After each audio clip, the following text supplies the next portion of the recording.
Let's learn how to not let something as silly as the law ruin all your hard work and planning for this year and beyond. Before we get going, I need to let you know that I'm not a legal expert. Please do not take anything I say as fully fledged legal advice. For today's session, then, the Digital Markets Act and I guess, the lesser talked about Digital Services Act, but I see the Digital Services Act as being a little bit more like GDPR, a bit more broad, a bit more wider reaching, a bit more the sort of thing you'd explicitly talk to a legal expert about, and it focuses on things like, transparency and safety online and how platforms deal with illegal content and also outlawing of dark patterns, no relation of mine. The clamping down on trickery to make people opt into cookies when they don't want to, based on design and hiding things behind other things. And then, of course, Digital Markets Act, very much a hot topic at the moment. It's all about user control and protecting privacy, building more on sort of like the e-privacy directive, I suppose, particularly when it became enforceable as the cookie law, and introduced the concept of gatekeepers as well. Very big, very big processors of data around the web. And of course, Digital Markets Act, as I'm sure you're very aware if you're attending today, Consent Mode V2 has been born out of all of those DMA requirements. And we have these two new parameters, and they both relate to ads functionality. So the ads user data supposedly relates to the processing of user data, of course, which would impact ads features such as enhanced conversions.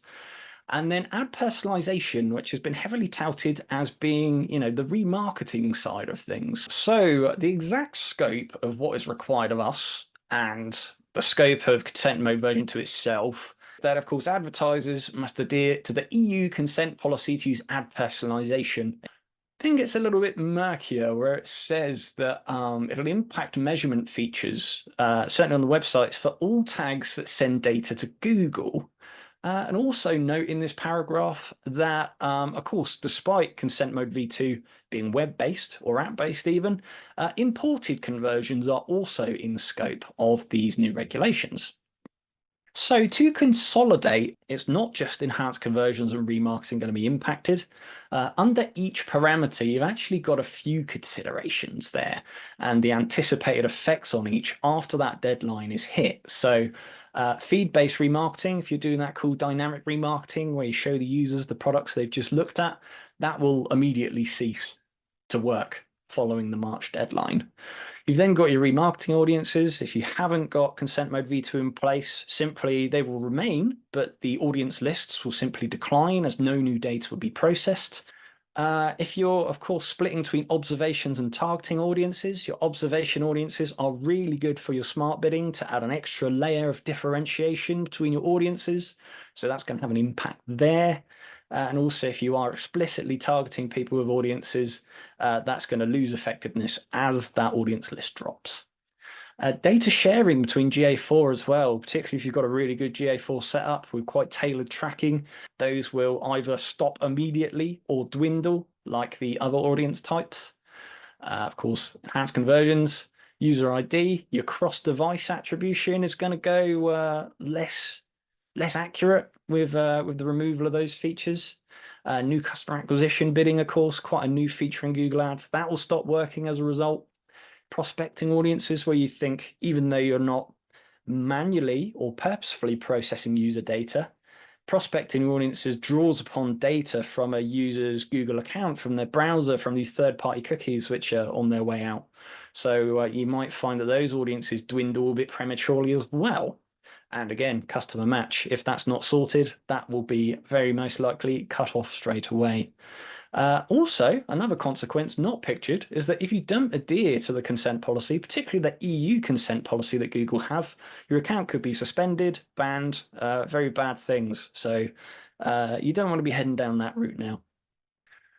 Right then, so having a look at the strategy side of things, and let me tell you up front, the main strategy point to take away from today absolutely is get Consent Mode V2 implemented, and then, you're covered basically.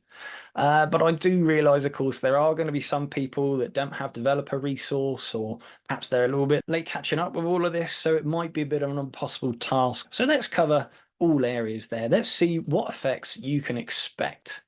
So let's have a look, of course, firstly at smart bidding. So depending on your current scenario and the scenario moving ahead, it's going to have different levels of impact. Of course, we look at example number 1 there. If you're simply moving from consent mode V1 to the advanced version of consent mode V2, the impact to your smart bidding is going to be low. Second scenario, where you're moving from consent mode V2, maybe have change of heart, bit of consideration, actually no more cookieless tracking. Exercise caution of here, because of course you're going to lose that cookieless modeling. Third option, where you simply haven't had consent mode before, you've simply just used your CMP's consent logic to control tags firing, should be low impact. It's number 4 where you should exercise the most caution there. If, let's say, you've completely ignored consent regulations for the last few years, and it's only now with the threat that your ads performance has been threatened that you're like, quick, we need to catch up with the last few years of regulations, get a new consent management platform in place. We can't track 100% of users anymore.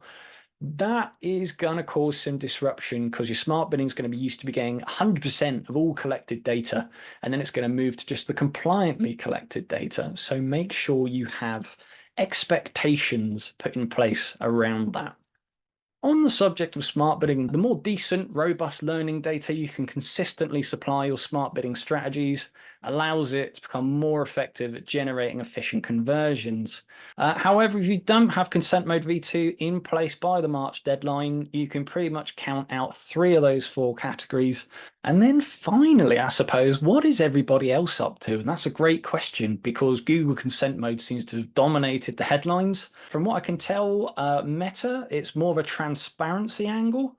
So they're expected to be providing more dimensions and metrics within the ads reporting platform to demystify a few of those, historically confusing parts. LinkedIn, it seems, are flipping it around. So they're giving new controls to LinkedIn users within the European Economic Area, and then they can say what they're happy to receive and not receive. So rather than that be defined by the websites they're visiting, it's actually defined by the users who have profiles on LinkedIn as to what they're happy with. And then Amazon are going to be adding some new explicit consent controls within Amazon user accounts. Microsoft Ads, as is tradition, bringing out their own consent mode. TikTok, vastly different approach. They have appealed their status as gatekeeper. That appeal has been denied. So what they're about to do next, I'm not too sure, but certainly keep a close eye on the developments there. And yeah, basically that's all I've got for you today. So if anything, please remember to check your setup now. Even if you've been told it's working, make double sure that it is actually working before we hit the deadline date. Stay informed. There's clearly going to be some more news, some more details coming out in the coming weeks. So as much of a headache as it is, make sure you keep up to date there. Always consider your smart bidding because robust smart bidding is going to be really key to getting great results, certainly impacting your bottom line results. Supplement machine learning where possible. Even if you're using some of those product features, some of those are slightly out of reach, I recommend dedicating some time to getting those additional features installed just so we can continue supplementing and helping feed your smart bidding solutions. And of course, when it comes to legal stuff, don't just make assumptions, do get proper legal advice. And that is everything. I've been Michael from Rocket Mill. Thank you very much for watching.